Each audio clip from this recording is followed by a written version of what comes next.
Hello and welcome back to the Project 7890. On today's video we are going to change the oil in the 890 engine transplant. The bike's done about 650 miles since then. I was using a cheap oil to kind of run it in, just to flush the engine out, get rid of any contaminants in there that may have been sitting from the breaker's yard when it's time in there, and also just to check the screens and check the filter in case there's any metal particles in there, and just keep an eye on it. I'm also going to do an air filter swap. I've got a new air filter to show you, so stick around. We'll take you through what we're going to do. But in the meantime, I'm going to warm this bike up and stick a time lapse on as we take it apart.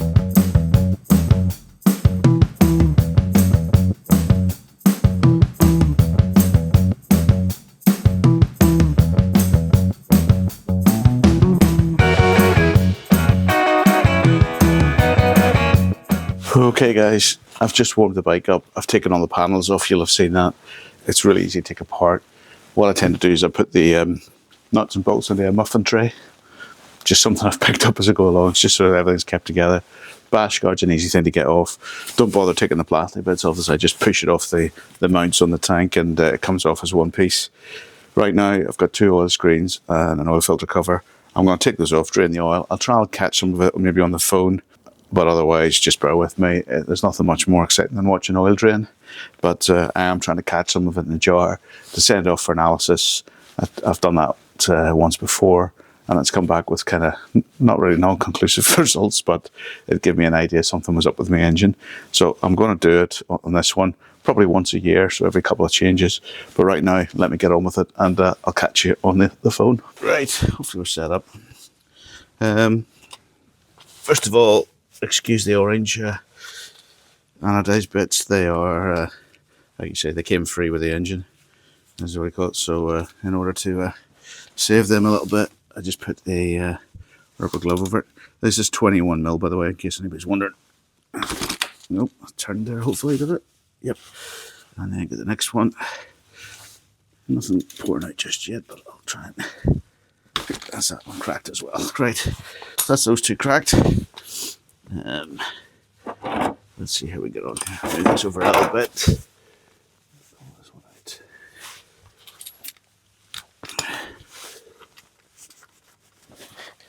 This is where I've got to be kind of handy with 1, 2, 3. Right, there's the oil out there. A couple of glugs of this. This is purely for the oil analysis. Get a couple of 100ml or so. Right, there's probably a bit of a vacuum there. So let me just set those there. The oil actually looks pretty clean, so I'm fairly happy with that. I didn't expect it to be too bad, to be honest, because it's only done 600 miles. But it's just more the fact that I want to check if there's anything going on inside this engine. There's the main thrust of it now. So that's the main oil pump kind of feed there. But it's hard to tell sometimes. Oops, magnetic. There's 1 and 2.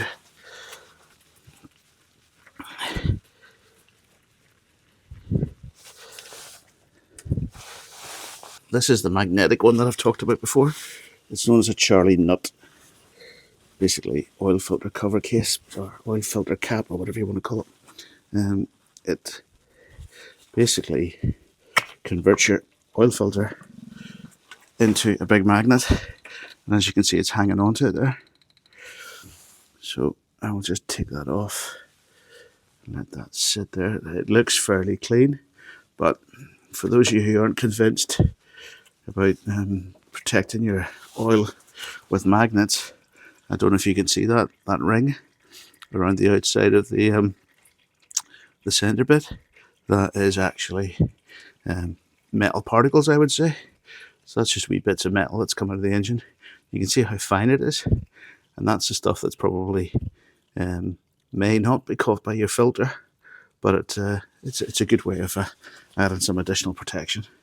So I'll let that drain for a wee while and come back to you in a sec. Whoa. Nearly coped. Let's get a wee bit more of that out. Sorry for the the clattering and banging, but basically just putting it on its side stand to let it drain. The oil looks clean, which is good. So I'll let it drain there for another wee bit and catch you on a sec. This is the Charlie nut magnetic cap. You can see the little ring of dirt, which is basically anything metallic that has flowed through the oil has been grabbed by that. So you can see there's quite a bit of residue. There's a little bit on the inside of the housing where that screws into. So sometimes I go in just a wee cloth and just give it a wee wipe, because the magnet obviously attracts it to that side. So I just go in and give it a wee wipe with my finger. Screens wise, they look fairly clean.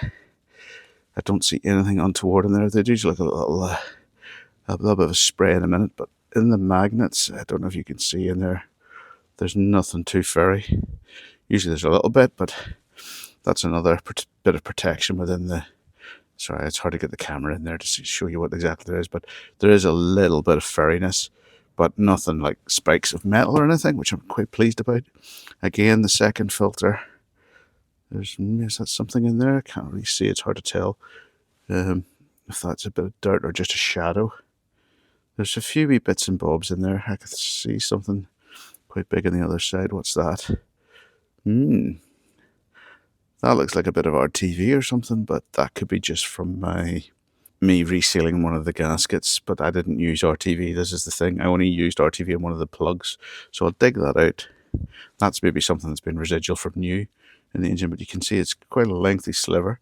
But the purpose of these oil sieves is to catch any oil that falls back into the sump, and then before it goes into the pump, because I think there's two parts of the oil pump in this, and this is sort of the protection bit, so anything that's in the oil should get caught by these. So I'll dig that out and confirm what it is in a second. So I've cleaned up obviously the inside of the filter cap. I've also given those a good shot with some brake cleaner and whatnot, just to get it so I can spick and span again. And I managed to blow out the piece of what I can confirm is RTV. So it's just a wee piece of silicone that's been residual in the engine somewhere. It looks like the edge of a case seal. That's what it looks like. So that's been probably floating about the engine since new. The seals have done their job and taken it out. I didn't see anything more than that. That's all there was. So overall, I'm fairly happy with a 3,000-mile-old engine that is just come out in a kind of a running change. Speaking of running in case you're wondering why I'm changing the oil so soon, the bike was fitted with some cheap Repsol, or should I say, some Repsol oil that was cheap. This was like 7-8 quid a litre, as opposed to 20 quid a litre for the Motorrec stuff. I had 3 litres of it. I threw it in. It's done 650 miles now. So it's done its job. Engine flush. It's draining as we speak. Over to my left. Power synth will be going in now. Now, one of the reasons why I've gone to power synth is because I already had 2 litres of it. So it was kind of already in the garage. But I am also trying to eliminate maybe some issues with my quick shifter, whether it needs recalibrated or whether it could be just the fact that I've used a different oil to what I usually do. I've also swapped out the gear lever. I got some new boots over Christmas period and I was using this lever. I've swapped this out back to the standard one just to eliminate that.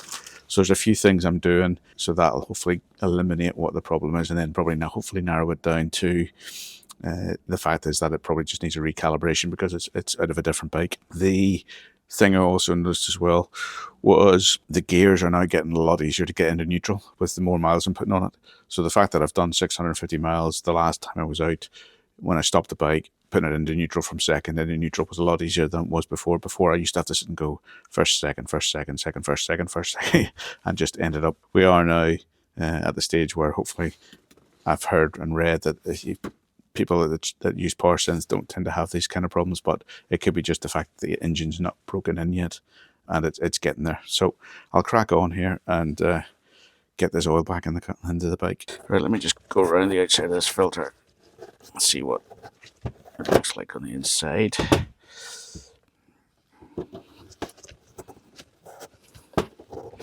See if there's any glittery shiny bits.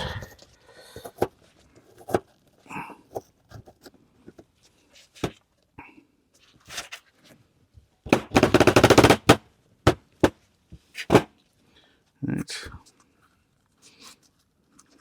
Now this is a standard KTM filter. This is not the high flow one or the aftermarket one. So let me see what's in here. Okay, as you can see, it's not really discolored much. Let's see if there's any sparkles. I'm expecting to see some fragments. There's a wee bit. Don't know if it's hard to see. I don't know if it's hard to tell because the lights in here are actually quite bright. So from what I can see so far, there's very little debris. Wee bit, that wee bit there. It's hard to tell because the light kind of shines on the any kind of grit or anything that's in there. It's hard to tell, but that looks pretty good to me. There's a few wee bits and bobs, but you'd expect that with a 3,000 mile engine, as the gears kind of are maybe getting worn in. And as we go around the rest of the filter, she's looking fairly good, and you can see the way the graduation of the filter changes to darker at the end of the fins where the oil's been obviously pushed through. And you can see, have a look a bit more. I mean the oil looks clean. You can see it there on the inner sanctum of the but I cannot see anything that is causing me any concern there at all. So a few wee bits and bobs, but that's to be expected. You got to remember this engine was lying in the breakers for it could be up to 2-3 years. I don't know the full details of how long it was sitting, but the fact is that there's not much there. It means that, low mileage. Let's keep it that way. Let's have a look on the outside. Nothing really there either. I'm just having a look to see if there's anything unusual. No, it's all glittery, as in there's a few bits. What's that? It's just like part of the actual thing. It's the LED light that's making it look a bit shiny, and there's a few bubbles of oil as opposed to actual bits of metal. And it's just the usual, just the residual dirt that was left in the engine. So Mama's got a squeeze box and all that. Right, that's the oil stuff kind of looked at. Hopefully that was something which you were interested in, since it's done the engine swap. What was actually the condition of the engine when I got it? I've got to the stage now where that's one filter down. The next oil change I'll probably do in about 4,000 miles. I'm not going to use genuine KTM for probably the first time ever. I'm just going to use these high flows because I'm planning to do another oil change fairly soon. I thought, well, I'll give these a try and see what they're like. They're virtually identical, as you can see. I don't have an old filter sitting about, but the only difference is really just it doesn't say KTM on it. Here's a lesson for you folks. This was not technically my fault, but I should have done it last time. This is not a genuine KTM part. This is, I think, a AliExpress oil cap. And I don't know if you can see. I'll try and zoom in, but the light's a bit ropey. It's just literally stripped with like the first turn. Didn't even put a fade up, it just stripped. That's one of the reasons why I wanted to change this. So if you ever inherit one of these things with what looks like a Chinese one, I think the best thing to do is take it out and chuck it in the bin. Lesson learnt. Looks like my tank's got to come off. After seeing the state of that Chinese EM thing, these are going back in. These are brand new KTM screen filters. I will leave the KTM power parts to the spare parts bin. Pretty and all that, but at the end of the day, original oil caps are going in, and that way I don't have that problem if you ever have a problem getting those out. So, as I said, folks, you buy cheap stuff, do it at your own risk. Okay, just putting the filter and cover in. Obviously, just push in nicely. Got little bolts. Problem with this being magnetic is it keeps coming out with the bolts. And just put it in like that. Finger tight. Just make sure I'm on the right thread. Feels good. Second bolt.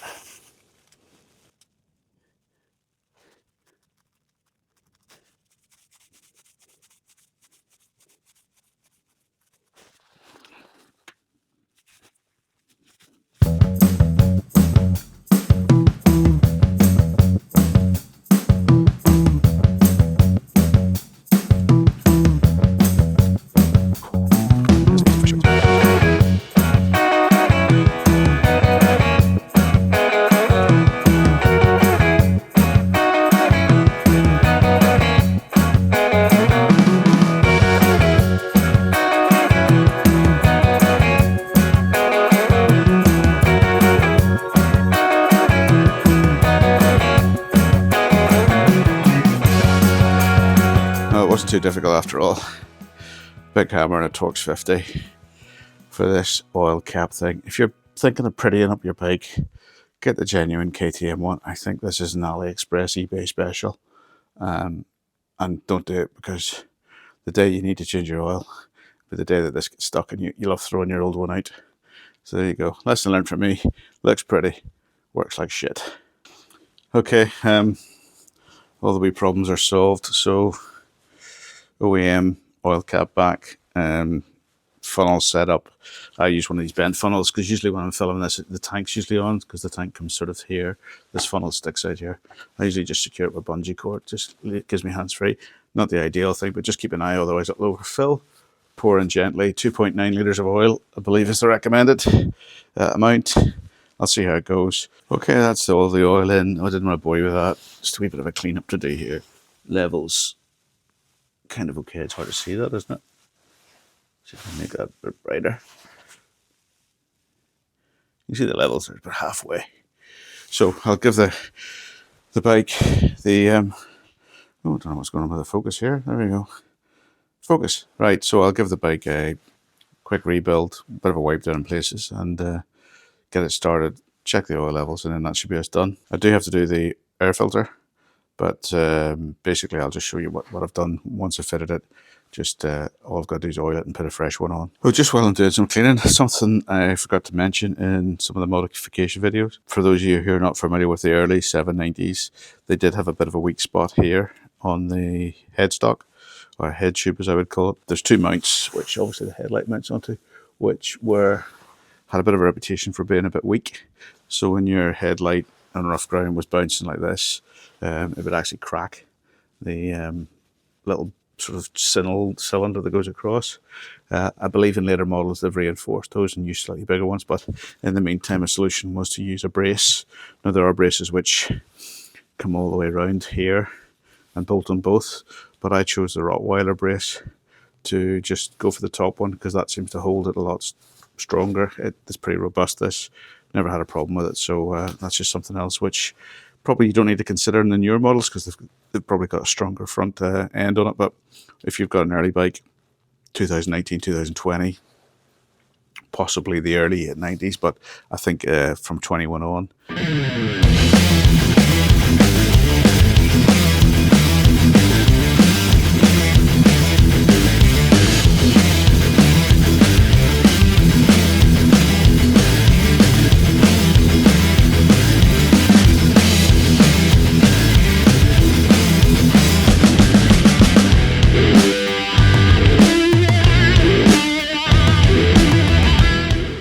Okay, so you'll probably just see the time lapse of me putting it all back together, just to show you what I did with the oil. Just to finish up, she's sitting about 3/4 of the way up the thing. The oil's hot at the moment, so therefore it's a wee bit taller than it usually is. Plus it's sitting on a stand. So just top that up. Plenty of oil in her. I've also cleaned the air filter, or changed it, I should say. These are funnel web filters, which are compatible with the Rottweiler box. If any of you are in the UK and you're looking for some, search for Dirt Bike Spec Limited. That's Paul Bolton's company, for those of you familiar with hard enduro and Red Bull footage, etc. Paul's company, Dirt Bike Spec, run by his wife and him, got these in from me with about 2 weeks notice. So if you need any, give them a shout. They're about £29, a bit cheaper than getting replacement Rottweiler ones from either Holland or direct from the US. Part of the arsenal, they have plenty of filters if you're doing a big trip, or you like changing out filters pretty often. Only problem I will say is that the spray on BioLite twin air fluid doesn't work too well in the cold. So I'm going to take it in, and I'll probably give this another squirt or two, but it's got a wee bit of oil on it at the minute. Not too much, I'd like a bit more on it, but I'll do that at a later date. I've no plans to go out at the moment, so it's just sat there for other stuff really. Tank's on, ran the bike for a while, all sounds fine. I can't see anything leaking. There's a wee bit of misting maybe at the front there, but I don't know where that's come from. I've topped up the fluid. It was a little bit low, but I expected that anyway, because obviously the bike's been taken apart, rebuilt and topped up, so it just gets time to settle down, get the bubbles out of it, sort of thing. And that's kind of it. So the bike's technically been serviced after its first 600 miles now with the new engine. Going back to the gearbox, scenario, I've put on the old standard lever because my new boots, just to see if that makes a difference, I've made sure that's at as close to 90 degrees as possible to try and see if that solves any of the quick shifter problems. The gearbox is loosening up. Definitely noticing a change now as I'm riding, using the clutch mostly, and I'm getting a few shifts in quick shifter, but I think it's all to do with this gubbins, the ECU up above and stuff. So that's the next plan. Is next time I'll probably visit a dealer, I'll just get them to check it for me. Other than that, all's good. Headers, exhaust, everything seems to be working well. Bike runs and drives fine, or runs and rides fine, and that's really it. Thanks for sticking around this long. That's the oil change and just the air filter cleaned on the bike today. A few unexpected little challenges. Well, it wasn't really a challenge, it was a hammer and a big T50 in to get it out, but it just goes to show you the lower quality of some of the, like you say, Chinese sourced parts that some people sometimes put in their bikes. I'm a victim of someone doing it for me, but I've now got back in the OEM oil cap, so that shouldn't be a problem in the future. I'll keep an eye on any of the other bits, but I think the plug in the actual alternator cover is a KTM part number. I took it out and had a look and thought that's just faded through weathering. I'll just leave it in because the other one's a spare in my other engine. So that's the oil done. Oil screen's checked, new filter in, all torqued up, run up to temperature, oil level topped off. I've gone 2.9 litres probably. Is in the engine. There's probably a wee bit of residual oil, as there always is, so it's probably a wee bit over what the factory spec is, but I've heard people putting 3 litres in and not worrying about it. But at the end of the day, if there's too much oil in it, it'll blow out through the breather into the airbox. And speaking of which, the new Funnel Web filter's on. Funnel Web, in case you don't know, is an Australian company, so they developed that for the Rottweiler airbox in response to some of the Australian guys riding in really dusty conditions. So I believe it's a really good filter. It's the first one I've tried. To be honest, I've never had any dust inside my airbox at all. It's always been kept squeaky clean. It's always been squeaky clean and checked. One of the symptoms of my previous engine's problems was the fact that there was lots of oil being spat out into it, but that was probably due to pressurization and the crankcase forcing oil up through the galleries, etc. So I've always kept that squeaky clean. There was only just a fine mist of oil in there. I give that a quick wipe down. It tends to collect at the bottom of it, and then you just give it a wipe every change. The Funnel Web filter fits really well, actually. It's really tight on the Rottweiler cage. It seems to have a massive surface area with all the sort of porcupine spikes on it. It's good looking filter. I do need to put a wee bit more oil on it. For some reason, my Twinner Bio oil isn't spraying out the bottle. I guess it's just the fact that it's cold, thick, and it maybe just needs warmed up a wee bit. So I'll stick those in with in the boiler room and get them warmed up, and then top it up when I get a chance. But overall, I hope this was useful to you. I hope you're kind of understanding why I changed the oil at 600 miles. It's almost like a running service. The oil came out, was fairly clean. It's still over there, but I reckon the oil that was in it before was as black as tar, and it needed to be sort of just flushed out. So that was the main reason for buying the cheap oil through for the Repsol oil, and that was to flush that out and hopefully get most of the dirt out. But as you can see from the filters, there wasn't really anything that was kind of a concern in the engine. So happy boy. So now I've got the Motor X in. Whether or not that improves the gear shifting, quick shifting, I don't know. I've read on some of the Duke forums that they found that when they changed oil, it upset the quick shifter. But I'll give it a go. Feeling that it'll be a recalibrate at dealer. I still have to arrange the dyno. It's just been so cold, weather's been rubbish. I'm trying to do that maybe next month to get a visit down south and to get this run up and make sure she's feeling right. She's running fine. I was out on her last week for 300 miles and she was running fine. So happy boy in that respect. MOT is our UK kind of roadworthiness check. It's due in a few months' time, but I think it'll sail through that. There's nothing untoward. The only thing I might look at in the next few weeks is headstock, which is a bit of a job. It'll be forks out, bars off, have a look at maybe just grease my bearings again, because that hasn't been done in a few years. And I got an advisory last year, which I thought was just a damper going through 12 o'clock. So I had an advisory in the MOT to check my headstock burn. So I'll give that a check before the MOT, and it probably just needs a re-grease and a clean. Fingers crossed, otherwise I'll stick some new bearings in it. Otherwise, I've done a bit of a bolt check as well. There's no loose bolts after it being apart and back together again. Everything seems to be running fine. Next changes on it will probably be a set of tyres. The rear TKC 80 is wearing down. There's probably about 2 or 3 mil left on it still, but I'll maybe get the spring out of it and then get fresh tyres for the MOT. I'm thinking about Mitas. Is it the XTs?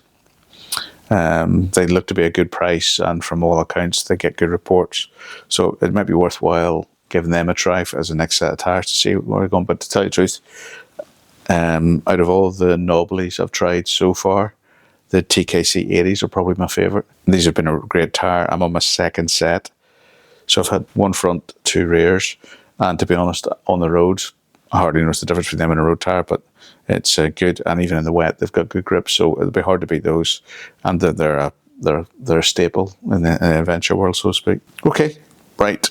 I hope that was useful to you. Hope you understand now why I did it, how I did it, what I checked, what I looked at, and also going through the oil filters and looking at things like that. So fingers crossed you got a few tips there, or you may have something you spotted that I didn't do quite right. Drop a comment in, and we're gonna have a chat to discuss it. But really, bike's going well. There's no qualms about it, and I'm hoping somebody else is doing a swap. I'm eager to see other people doing 890 swaps into 790s and see where we go from there. With the bike now continuing on for another year, albeit in the Chinese 790 and the 890 Adventure R. There's going to be plenty of engines kicking about, and even the Duke 790s kicking about as well. The 890S unfortunately has gone by the wayside, so technically these are becoming a bit of a scarcity as they're no longer produced. So it's 790 or nothing if you want one this size. But there you go. Right, I'll leave it to there. I'm just waffling now, so I don't want to annoy you too much. So I'll leave you there. Thanks for watching, and catch you next time.